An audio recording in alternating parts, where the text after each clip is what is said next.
Hello everyone, my name is Osasu, the host of the Osasu Show and the convener of the Osasu Show Symposium. I would like to specially invite you to the third edition of our symposium themed the 21st Century Woman and Her Role in National Development. Time 9 a.m. to 2:30 p.m. Venue NAF Conference Center Abuja. Date October 23rd, 2019. Don't miss it.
Once upon a time, agriculture was a mainstay of the Nigerian economy. It was then the highest earner of foreign exchange for the country. Despite fluctuations in world prices, agriculture was contributing 85% of Nigeria's foreign exchange earnings and represented almost 70% of total exports, generating about 80% of our GDP in the 1960s, according to a report by the Central Bank of Nigeria in the pre-oil boom. 30 years ago, the main contributor to our GDP was agriculture. We had the pyramids, the granite pyramids, and pretty much every other commodity was booming. We had cocoa, and then we found oil. And 30 years later, we find ourselves trying to sort of boost this sector again, sort of restart the sector. And in a bid to not only increase productivity but also create jobs. The agricultural sector is one of the drivers of the GDP, one of the drivers of the economy in terms of engagement, in terms of economic activity. For me, when you look at what we've done in agriculture over the years, from before the discovery of crude oil, it was the leader in terms of GDP contribution. It also has a highest contributor to government revenue. There's a huge decline in our exports. Now we are major importers of the very products that we used to export. And countries like Indonesia have overtaken us in those exports. So we get these products from them because we now rely more on oil. And everyone is turning away from agriculture. People look at it as is a way to help the rural people. Like it's more about those in the villages and the likes of it, but that's not it. The discovery of oil in 1956 launched Nigeria into the limelight of petrostate in the early 1970s. The agro sector took a big hit. As the discovery of oil, the lure of petrodollars turned the focus of the country from agriculture. This neglect continued throughout various successive governments, which would later affect the economy in the long run. There was some kind of abandonment because people began to migrate. The youths who were farming in the village, nobody wanted to stay in the village again. Lagos population was peaking. To be in Lagos or Enugu or Kano or Kaduna became the rating, or being Benin or being Ibadan, because there were a lot of jobs to pick up from the oil money that was flowing. And that neglect that the people who ought to be farming now abandon it for other menial work in the city It was not planned by anybody. It was a definite alternative, but without a projection into the future. Say, when you leave those things that are important, they will come back hurt you. Before now, at least in the 50s or the 60s or 70s or so, agriculture accounted for over 40% of employment in the country. Today, I don't think we account, agricultural sector accounts for even maybe 20 or 30% of revenue or employment or anything or any contribution whatsoever to the economy. So there's been a huge neglect of that sector. And until and unless we make a conscious and deliberate decision, to diversify and look into the business of agriculture, we'll still be in this fix that we're in, Now, when oil was discovered, a lot of attention drove to oil money and everybody forgot about agriculture, and that was what led to the decline, all right? But over time, we're beginning to see again that agriculture is a way for one to talk about economic development in Nigeria and in Africa at large. After several years of leading in the oil sector, the increase in production of other oil-producing nations, including the United States of America, has brought about the decrease in demand for oil, causing countries like Nigeria, who majorly depended on crude oil, to fall into economic recession. Today, our government is looking back at agriculture as a primary source of economic growth. It has been proven over time that agric is the tool to handle the issues of unemployment and food insecurity facing Nigeria. All right. Now, how is that? How is that possible? How can that work? You see, a lot of industries, agriculture is now providing a lot of opportunities, not just in production. There are now various value chains in agriculture, in the agribusiness world, where we're talking about production, processing, packaging, supply. It's providing an entry point for various individuals, not to just produce, but to also process, supply, package, providing an entry point for people to come in. I think in terms of from a direction of GDP point of employment, it's done quite a bit in terms of employment. But however, the full effect, we have not felt the full effect yet. Looking at food prices in the market, it's been year-on-year increase in food prices over the last 3 to 4 years. And that for me is a bad signal. I mean, if you're pumping money into a sector, naturally you should see the price of that commodity dropping. But we're not seeing that yet. So something still needs to be checked in that respect. Steady agricultural output is beneficial depending on what is farmed. If it's cash crop, for instance, is source of revenue, improving foreign reserve for a country, which means at the end of the day you're going to have a stronger currency for the country. If it is crop that is consumed, you're going to have food sufficiency such that you reduce importation because you can now produce locally. The majority of the agriculture-focused operations in the country are small scale with limited innovation regarding input, harvesting, processing, distribution and access to markets, unlike their counterparts practicing mechanized farming. The challenges farmers face are peculiar to the agricultural operating level. I think one of the major challenges when you look at environmental issues is flood. Naturally, with flood comes insurance.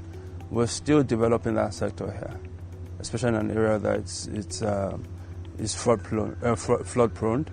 The insurance for agriculture here is not what it should be. I remember in 2015 I did my own insurance on 200 hectares, and when they were going to pay me, they paid me peanuts. And it's there in the constitution of the Nigerian Agricultural Insurance Corporation that they can pay whatever they want to pay, basically, essentially. So even if you took them to court, they told me that they have their lawyers on retainer. You see, so how then do you take your money and gamble and go farm when insurance itself won't come to your rescue when there's, when issues do arise? Some of the challenging is the labor, because since we don't have this tractor to till the ground, so it costs us a lot of money to take labor, the worker that will do the tilling of the ground for us. So it costs us a lot. When you look at the Anchor Borough scheme, for example, that was designed, I felt that there were a couple of things wrong with that policy. Right? Number one, it did not mandate the anchor to own a combined harvester, so you evacuate the crops from the farm.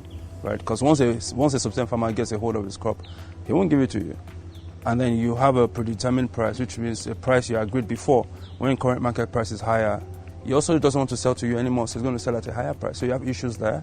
And then you have issues with, again, what they felt was they didn't manage to be on contiguous land. So farmers were scattered around. How do you monitor them as an anchor? Do you understand? So those were some of the issues. You see, some states as well that took, a particular state that took a lot of money, never returned the money. They said the farmers felt that it was part of their own gift from Nigeria. I've been hearing that government is giving money to the farmers, but the money have never come to the grassroots level. We, the farmers, like here we have more than 50 women. We have some staff from foreign affairs that will work together here, but we have not seen the money. It's those big men that eat the money. They have never given us money. They said they give farmers fertilizer and seedling for planting. We have not seen anyone. Another challenge is that these farmers, they don't have access to financial services. And if they have, the beautiful program the government started a few years ago called the Agro Borrowers, you heard about it, where an anchor can take a loan, then give it to a farmer. It's not, you don't hear too much about it these days, do you? Yeah, because there are challenges in our human nature also. People are not paying back loan because anything getting from government is regarded as, I've gotten this one from this administration, isn't it? Our major problem had always been the lack of infrastructure, to help. So, for instance, we had the farm, we would set everything up, and we don't have power to power it. So we had to go and procure our own transformer, run our own power line. But then we don't own a power grid. So we still need to connect to the power grid owned by the government. And where our farm is located, there's no electricity there. We have tried to get power there, but it hasn't come through. So we have to run on generators for a long period. So the bulk of our profit goes back into that. So that's been a major constraint for us. Farm mechanization, there's no access to farm machineries, there's no access to adequate extension services. They don't even have access to farm inputs like fertilizers and seeds. All right, most farmers they are not educated on improved agronomic practices. And another issue facing them again is lack of funds. Yeah, there are programs happening, but finances is also a big issue. There are many young people today, and even Nigerian citizens, of Nigeria that want to go into agriculture, but they don't even have access to the fund. So the basic issues, if you want to just break it down, finances, technical know-how, and then access to farm inputs. Imagine you finish from Unilag, for example, right? Top grades. You're not interested in agriculture. Then your father has a farm in Osun State or Ondo State. You go to the farm, and then you're attacked on the farm. Will you ever go back? Do you understand? So those are the sort of things that we honestly need to address. Is what are those things that are keeping people away from the farm? Because anyone with common sense knows that food is something that day in, day out is completely inelastic. Whether there's money or no money, people need to eat. You always sell, you always make your money. But why is that not happening?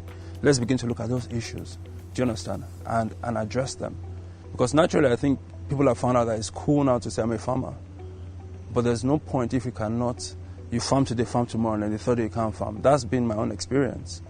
In an effort to stabilize the economy, the government, through the Ministry of Agriculture and other agencies in the agricultural sector, have increased focus on the industry, increased awareness, created funds and grants to boost the sector. Well, the government has been trying to promote agricultural development. All the governments that have seen Nigeria, all of them, without Shagari, Green Revolution, Obasanjo, Operation Feed the Nation, or Jonathan, Agricultural Transformation Agenda, Green Alternative, and for the program this government is running. But government has never had enough resources to commit to agriculture. Let me start from there. In early 2000, in a meeting in Maputo, the Organization of African Unity, what you call it, African Union, agreed that every government in Africa should commit about 10% of their budget to agricultural development.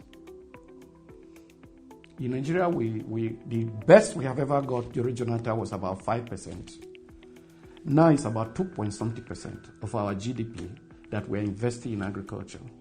For Nigeria, whose population is growing at an average of 3% per year, you need to produce 3% more next year to be able to feed the people you fed last year.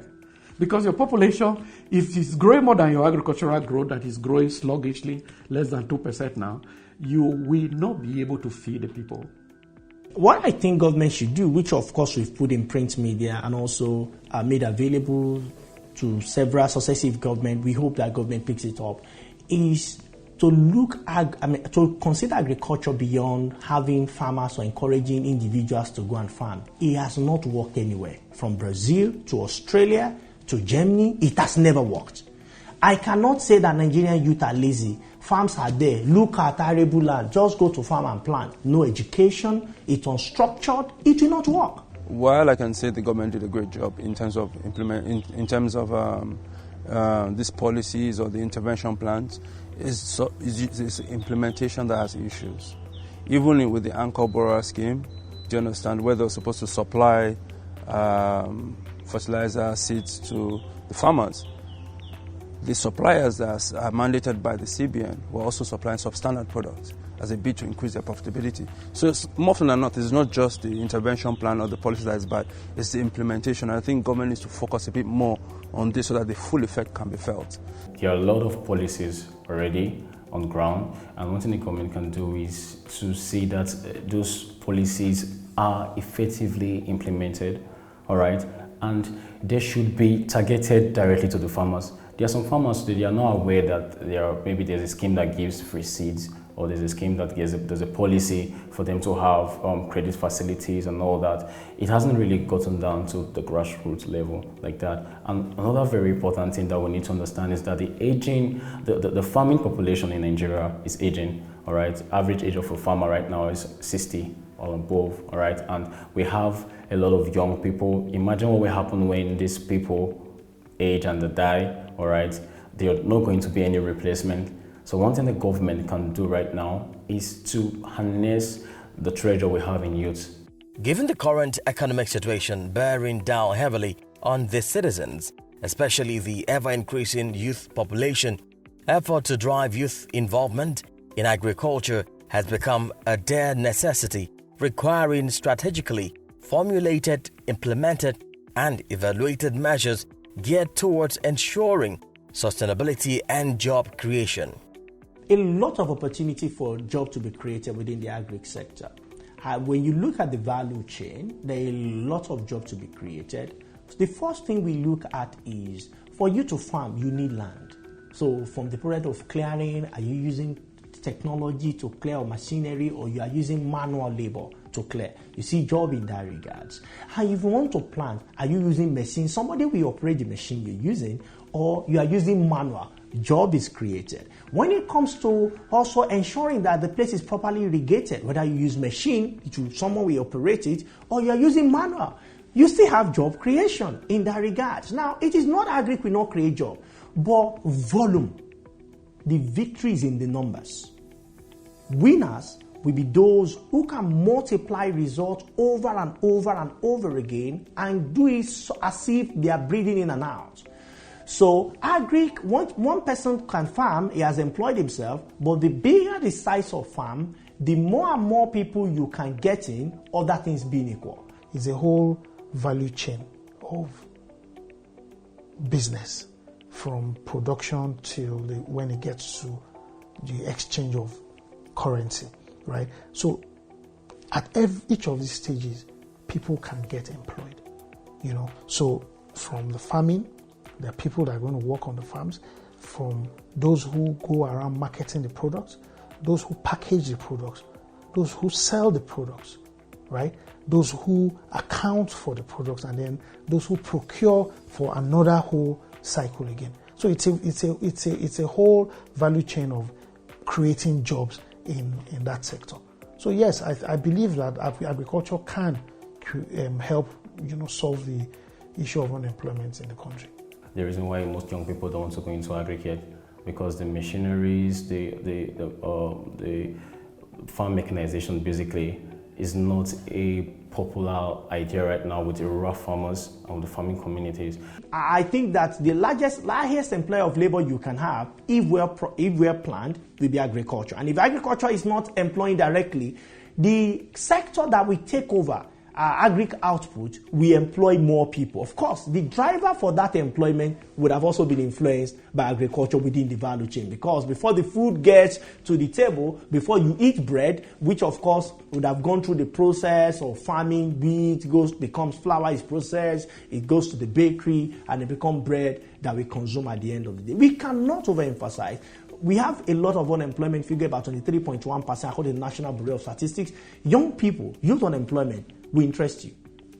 Over 30% young persons. That is, when you see 3 young people, more than one of them, 3 young persons, more than one of them is unemployed. When you add underemployment to it, you say that out of the 3, 1.5 of them is unemployed. That is, 2 out of 1 is unemployed. When you add inflation figure to it, which now measure how the miserability index, you have more than 1 in 2 has been affected by miserability index. Making the agricultural sector more sufficient in terms of productivity for our economy is a job for both the government and private sector. Agriculture, no doubt, is a vital part for human existence and the economy. As such, all players involved must take responsibility. For Nigeria, there's a lot to gain from the agricultural sector. It's still within agriculture, because our market, the local market, calls for it. Since we are not controlling population growth, no government program to control population growth, we must invest hugely, heavily in agriculture, so that we don't go caught begging in hand very soon. What I'll say to government about the opportunity to address them today will be that, look, you need to take things a bit more seriously. It's not just enough to design papers. It's also important to measure the effect of what you've done. Do you understand? And the key issue affecting agriculture today is security. There's no policy you're going to implement anywhere that will work if the land you're going to work on is not secure. 95% of the food we consume in the market comes from the rural areas, right? And now most of this area are in conflict, either through farmer head or just general communal conflict, or one thing or the other.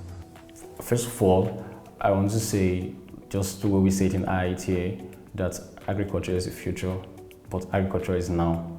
All right, it's a sector that people should begin to look into, because it has the ability to generate wealth. You don't need to have an agricultural background to be a farmer.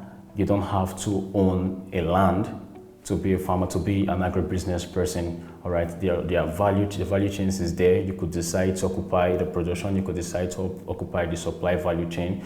You could decide to occupy the ICT, like farm crowding and the rest you're doing today using ICT in agri-tech. All right, so it's an opportunity. There should be more avenues for people to learn more about agriculture, improve agronomic practices, all right, and benefits. More networks should be developed, especially I'm emphasizing on young people, because I think that the strength of every nation is in the youths, all right, and if we have more persons, more young people in the agricultural sector, the effect would be very, very enormous. Agriculture is very, very good.